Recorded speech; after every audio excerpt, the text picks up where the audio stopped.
It is our pride that we have invited sir and he is finally here. So as you all know, this is Alchemy, a business case study competition. So we do not have to only think about the business and earning money. We have to make the students think about what we can do for the nation as well as while doing the business. So sir is here with us. Please ask me. Can I ask, how do you foresee the future of the next generation? The future of the next generation believes in the India, or that is Bharat, which is having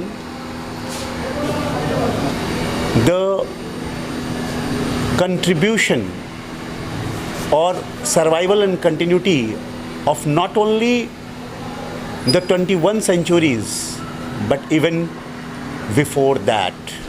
But at the same time, they are having scientific temper. They are having all the skills which is required to take a leapfrog. And that is where these new business innovations comes into fore. I wish them all the best, but I must say from the Robert Frost that we have promises to keep and miles to go before I sleep and miles to go before I sleep. So still a long way to go, but we are doing well. The students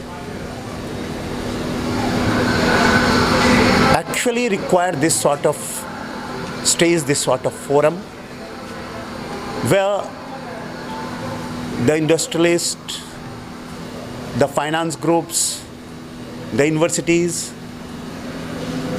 the schools, business schools are coming together for a better future to be created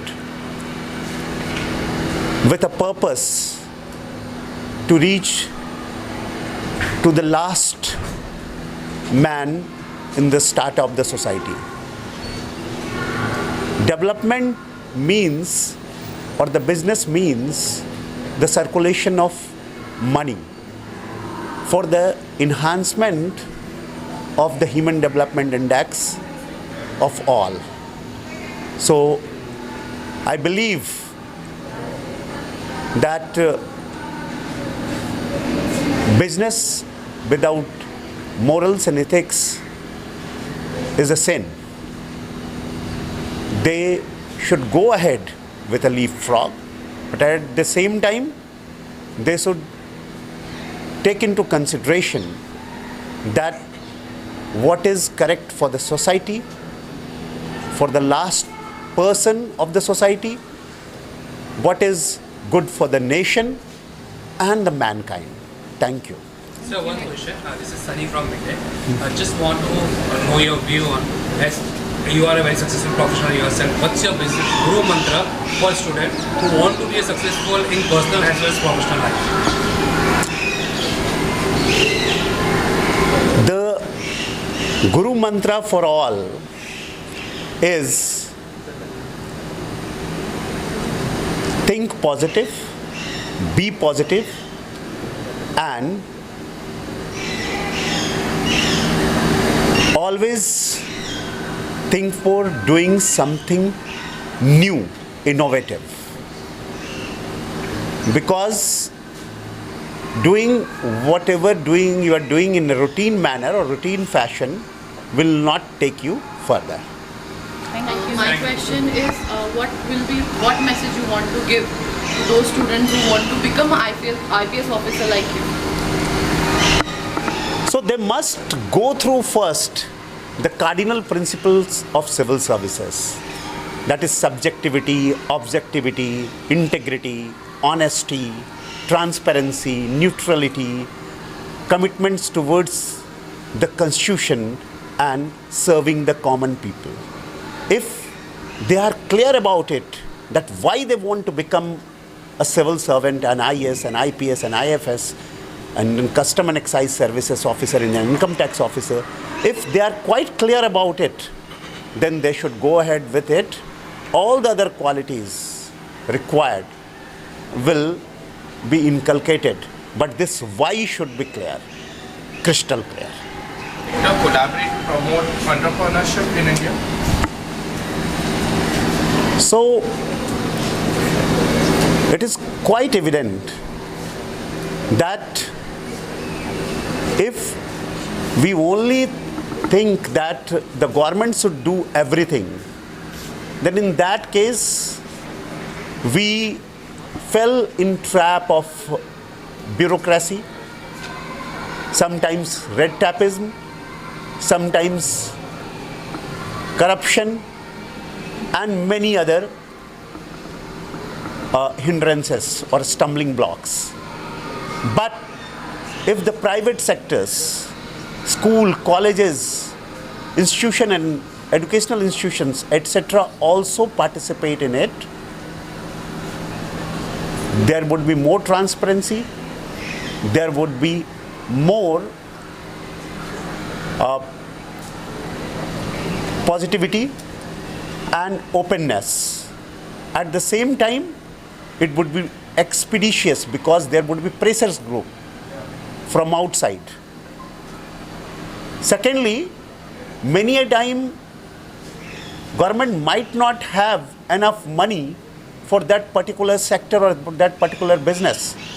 But if private people are impressed upon, or the presentation of the students are impactful, then they can take it up. And that is what is happening in modern India. Topics are selected in such a way that they need to be innovative. They need to follow each and step of the process of establishing a company, a business model and everything. So there are no shortcuts in this. And third is the presentation skill itself, their communication skill.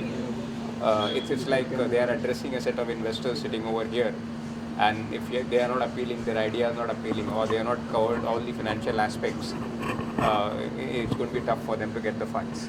So from that angle, you can say that they need to cover all the aspects. Okay, and what do you think, like, this kind of case study will help the upcoming businessman or business development? See, all of us are entrepreneurs, whether you work within a company, organization, for somebody, or on your own, you're trying to build a business.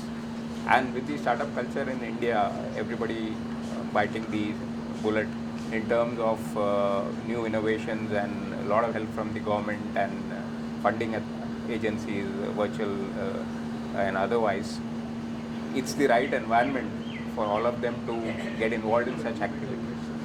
So this is a real case study. I mean, it can really become initiative which can be funded by someone.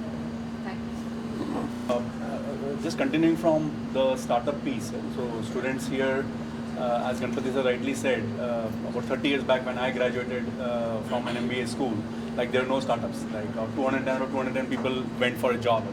But today 20 to 25% students have the choice of starting their own venture. So such sort of case studies hone your skill in thinking a 360-degree approach to building a startup. So 30 years back, HDFC, ICICI, Airtel were startups. So, but now they are huge companies. So today, the companies that are being started, the small ones, have almost 5,000 startups in the last 10 years. 10 of them will become HDFCs, ICICI, and Airtel in the future. So this is a seeding ground for such sort of venture. India से कितने colleges ने participate किए? 18 colleges ने यहाँ participate किया हुआ है. Podar College, we have Thakur College, we have SIES College. So Podar we have 2 teams, Thakur we have 2 teams, and SIES we have 1 team from their college, and also SM Shetty as well. Only from Mumbai? Yeah, so right now the other teams could not qualify for the final round. We were having teams from Maharashtra, from Nagpur as well. We have teams from Himachal as well. We have teams from MP as well, which is Madhya Pradesh. But they could not qualify in the final round. The final round, these are the participants who got qualified. All right? So I think, like what Sunil mentioned earlier, they have the opportunity and platform today, and we don't want to give a traditional platform where someone's just learning off the textbook or classroom. And I think these events or these opportunities are what help them hone their skills, develop themselves. For us as people from the industry, what we look for when we take people to join organizations is how they think, how they can add value, what entrepreneurial skills they bring to the table. And I think this is the platform that gives them a chance to level up and showcase. I think Ganpati sir already mentioned that we are looking at primarily the initial part is more of presentation, how they present, what they are doing, right? Large chunk of what we'll be doing is looking at the content, right? So the content would mean the research that has gone into it, right? It would mean how they have sort of pieced together different elements of the business plan, right? Then we'll be looking at the logic and so there's a business logic, there's a continuity of logic across the financial strategy, the marketing strategy, right? And finally, the last is question handling. So how well prepared they are, right? What they are doing. So all of that would become the centerpiece.